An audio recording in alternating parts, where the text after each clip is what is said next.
क्या बहरोज ने शीरीन को तलाक दे दी है और क्या असफंद और असफंद की मां मिलकर अनायजा को बेवकूफ बना रहे हैं। ए दिल आजमा नहीं का आखिरी एपिसोड बहुत ही धमाकेदार होने वाला है। जैसे ही बहरोज शीरीन को मिरहा का गला दबाते हुए देखता है तो वो शीरीन पर बहुत गुस्सा होता है और कहता है कि तुम मेरी बीवी बनने के लायक ही नहीं थी। शीरीन, मैं तुम्हें अपने घर में अब 1 मिनट भी बर्दाश्त नहीं कर सकता। तुम मेरी बेटी के साथ इस तरह का सलूक करोगी, मैं सोच भी नहीं सकता था। तुम्हारी गलत तरबियत की वजह से अनायजा ने मेरी बेटी गुल को मार दिया और आज तुम खड़ी होकर मिरहा की जान लेने की कोशिश कर रही हो। अब तुम्हें मैं 1 मिनट भी अपनी जिंदगी में बर्दाश्त नहीं करूंगा। मैं तुम्हें अभी और इसी वक्त तलाक देता हूँ। जैसे ही शीरीन ये सुनेगी तो उसके पैरों के नीचे से तो जमीन ही निकल जाएगी। वो बहरोज को रोकने की कोशिश करेगी लेकिन बहरोज उसे तलाक देकर घर से निकाल बाहर करेगा। अब शीरीन को कुछ समझ नहीं आती कि आखिर वो क्या करे। आखिरकार वो अनायजा को कॉल करती है और कहती है कि अनायजा, मुझे अपने घर का एड्रेस भेजो। बहरोज ने मुझे तलाक दे दी है और इसने मुझे घर से निकाल दिया है। जैसे ही अनायजा ये सुनती है तो वो बहुत परेशान हो जाती है और कहती है कि मॉम, आप क्या कह रही हैं?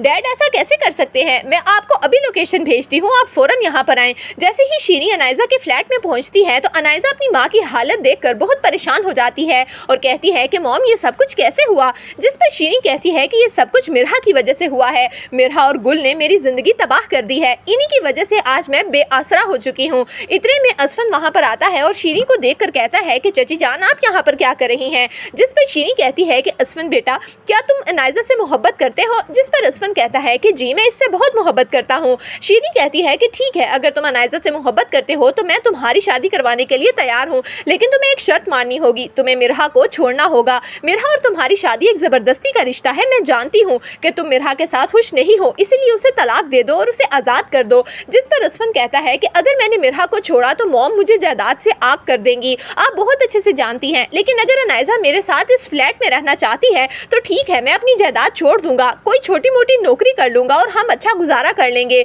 ये सुनते ही अनायजा तो काफी परेशान हो जाती है। ये कहकर असफंद तो वहाँ से चला जाता है। यही तो असफंद और उसकी माँ की चाल थी कि अनायजा खुद अपने मुंह से अपना सच उगले। अनायजा अपनी माँ की तरफ हैरत से देखने लगती है और कहती है कि मॉम, ऐसे कैसे हो सकता है? आखिरकार असफंद ताईजान का इकलौता बेटा है और ताईजान उसे अपनी जायदाद से आग कर दे, मैं ऐसा नहीं होने दूंगी। मैंने शारिक से भी इसीलिए तलाक ली थी क्योंकि वो कुछ कमाता नहीं था और ना ही मुझ पर खर्च करता था। असफंद से मैं सिर्फ उसके पैसे के लिए शादी करना चाहती हूँ और आप ये शर्त क्यों रख रही हैं? एक दफा मेरी और असफंद की शादी हो गई तो मैं आहिस्ता आहिस्ता मिरहा को उसकी जिंदगी से खुद ही निकाल दूंगी। लेकिन असफंद अनायजा की ये सारी बातें सुन लेता है और अनायजा के पास आकर कहता है कि मैं यही सुनना चाहता था। मैं जानता था कि तुम सिर्फ और सिर्फ पैसे की पुजारन हो, तुम्हें मुझ में कोई दिलचस्पी नहीं। तुम मिरहा को नीचा दिखाना चाहती थी। लेकिन अनायजा, ये बात याद रखना कि ना मुझे तुम में दिलचस्पी है और ना ही मैं तुमसे शादी करूंगा। मैं मिरहा से मोहब्बत करता हूँ और सिर्फ उसी से शादी करूंगा। तुमने एतराफ कर लिया है कि तुम गुल की कातिला हो, इसलिए जो तुम्हारा इंजाम होगा वो अब दुनिया देखेगी। ये कहकर असफंद वहाँ से चला जाएगा। अब अनायजा जो अपने राज खुले देखेगी, असफंद को अपने से बदगुमान देखेगी तो वो ज़हनी तवाज़ुन खो बैठेगी। आखिरकार अनायजा पागल हो जाएगी। शीरीन को तो बहरोज तलाक दे चुका है। अब दोनों माँ बेटियां अपना बोया हुआ काट रही हैं, जबकि दूसरी तरफ असफंद मिरहा के पास जाकर उसे सब कुछ साफ साफ बता देगा।